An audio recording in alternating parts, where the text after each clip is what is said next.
Évangile de Jésus-Christ selon saint Luc. En ces jours-là parut un édit de l'empereur Auguste, ordonnant de recenser toute la terre. Ce premier recensement eut lieu lorsque Quirinius était gouverneur de Syrie, et chacun allait se faire inscrire dans sa ville d'origine.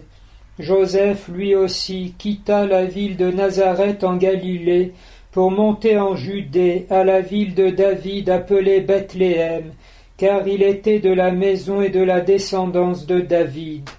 Il venait se faire inscrire avec Marie, son épouse, qui était enceinte. Or, pendant qu'ils étaient là, arrivèrent les jours où elle devait enfanter, et elle mit au monde son fils premier-né. Elle l'emmaillota et le coucha dans une mangeoire, car il n'y avait pas de place pour eux dans la salle commune. Dans les environs se trouvaient des bergers qui passaient la nuit dans les champs pour garder leurs troupeaux. L'ange du Seigneur s'approcha, et la gloire du Seigneur les enveloppa de sa lumière. Ils furent saisis d'une grande crainte, mais l'ange leur dit : « Ne craignez pas, car voici que je viens vous annoncer une bonne nouvelle, une grande joie pour tout le peuple. Aujourd'hui vous est né un Sauveur dans la ville de David. Il est le Messie, le Seigneur. Et voilà le signe qui vous est donné. Vous trouverez un nouveau-né, emmailloté et couché dans une mangeoire. » Et soudain, il y eut avec l'ange une troupe céleste innombrable, qui louait Dieu en disant : « Gloire à Dieu au plus haut des cieux, et paix sur la terre aux hommes qui l'aiment. » Dans le livre de Ratzinger Benoît XVI, qui vient d'être publié sur l'enfance du Seigneur Jésus, il est très intéressant de voir que se trouve réhabilité par l'exégèse la plus sérieuse l'historicité, le concret, le réalisme des évangiles de l'enfance que nous lisons de façon privilégiée pendant l'Avent et surtout à partir du temps de Noël. Nous nous rendons compte alors qu'insensiblement, un certain nombre d'éléments passaient dans notre tête comme purement symboliques, au mieux spirituels, alors que Benoît XVI rappelle qu'il s'agit réellement de ce qui s'est passé, même si ceux qui racontent, à partir probablement des souvenirs même de la Vierge Marie,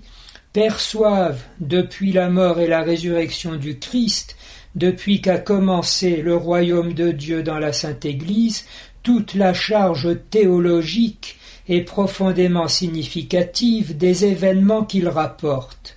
C'est pourquoi nous allons nous arrêter quelques instants cette nuit de Noël sur les anges, qui s'adressent aux bergers, d'abord un ange et ensuite une troupe céleste innombrable, qui chante gloire à Dieu au plus haut des cieux et paix sur la terre aux hommes qui l'aiment. Il s'agit bien des êtres célestes qui sont là, auprès des bergers et qui envahissent littéralement la crèche, qui accompagnent partout et toujours le Fils de Dieu devenu un homme et tout au long de sa carrière terrestre, de même qu'il l'adorait dans les cieux de toute éternité. Les anges, lors de la conception du Christ, les anges à sa naissance, les anges lors de la fuite en Égypte et lors du retour d'Égypte, les anges pour les tentations au désert, les anges au moment de l'agonie, les anges à la résurrection, les anges à l'ascension, mais aussi les anges avec Saint Pierre, les anges avec l'Église naissante, et tout au long des siècles, jusque dans l'Apocalypse, où lorsque Saint Jean, guidé par un ange, veut se prosterner devant lui, il entend cette réponse : « C'est Dieu seul que tu dois adorer, nous ne sommes que vos compagnons de service. » Nous comprenons alors soudain qu'avec Jésus le ciel est réellement sur la terre. Déjà le prophète antique s'était exclamé : « Ah, si tu déchirais les cieux et si tu descendais !»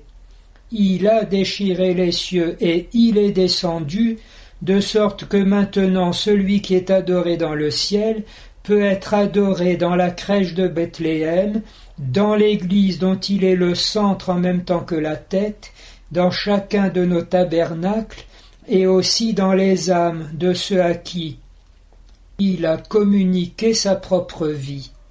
Ce que nous avons peut-être à faire alors en cette nativité du Seigneur, parce que nous sommes l'année de la foi, c'est une sorte de conversion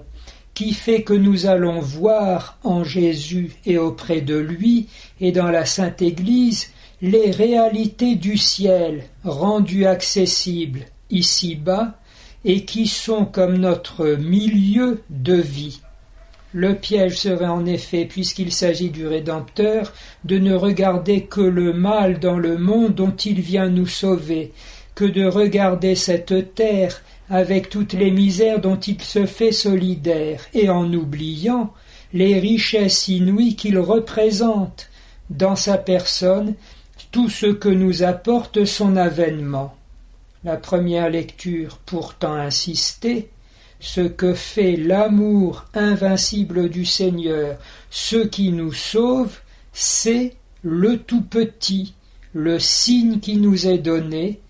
par Isaïe le prophète, par l'ange au berger, et aujourd'hui par la Sainte Église dans la liturgie de Noël. Nous avons donc tout simplement à faire cet effort volontaire de croire que tout est là, et que par conséquent tout va parfaitement bien, nous sommes sauvés, il est en personne et la paix et le salut, et si nous restons encore dans la tristesse, dans l'épreuve, la souffrance et le péché, c'est justement parce que nous ne venons pas à lui nous plonger dans sa personne, puisqu'il fait de son corps non seulement l'offrande du sacrifice, mais aussi le temple de l'adoration véritable. Puissions-nous tout au long de ces jours grandir dans cette lumière de la nativité qui nous donne réellement l'humanité nouvelle, les cieux nouveaux et la terre nouvelle, d'abord dans le corps du tout-petit, puis dans son corps mystique, la Sainte Église, jusqu'à ce que parvenu enfin jusqu'à la plénitude du ciel, rien ne puisse jamais nous être enlevé de ce trésor, et nous entrerons toujours plus avant dans la possession de cette vie éternelle de Dieu, qui est la plénitude de la joie reçue du Père, communiquée par le Fils, dans la plénitude de l'Esprit Saint. Un seul Dieu pour les siècles, et nous avec.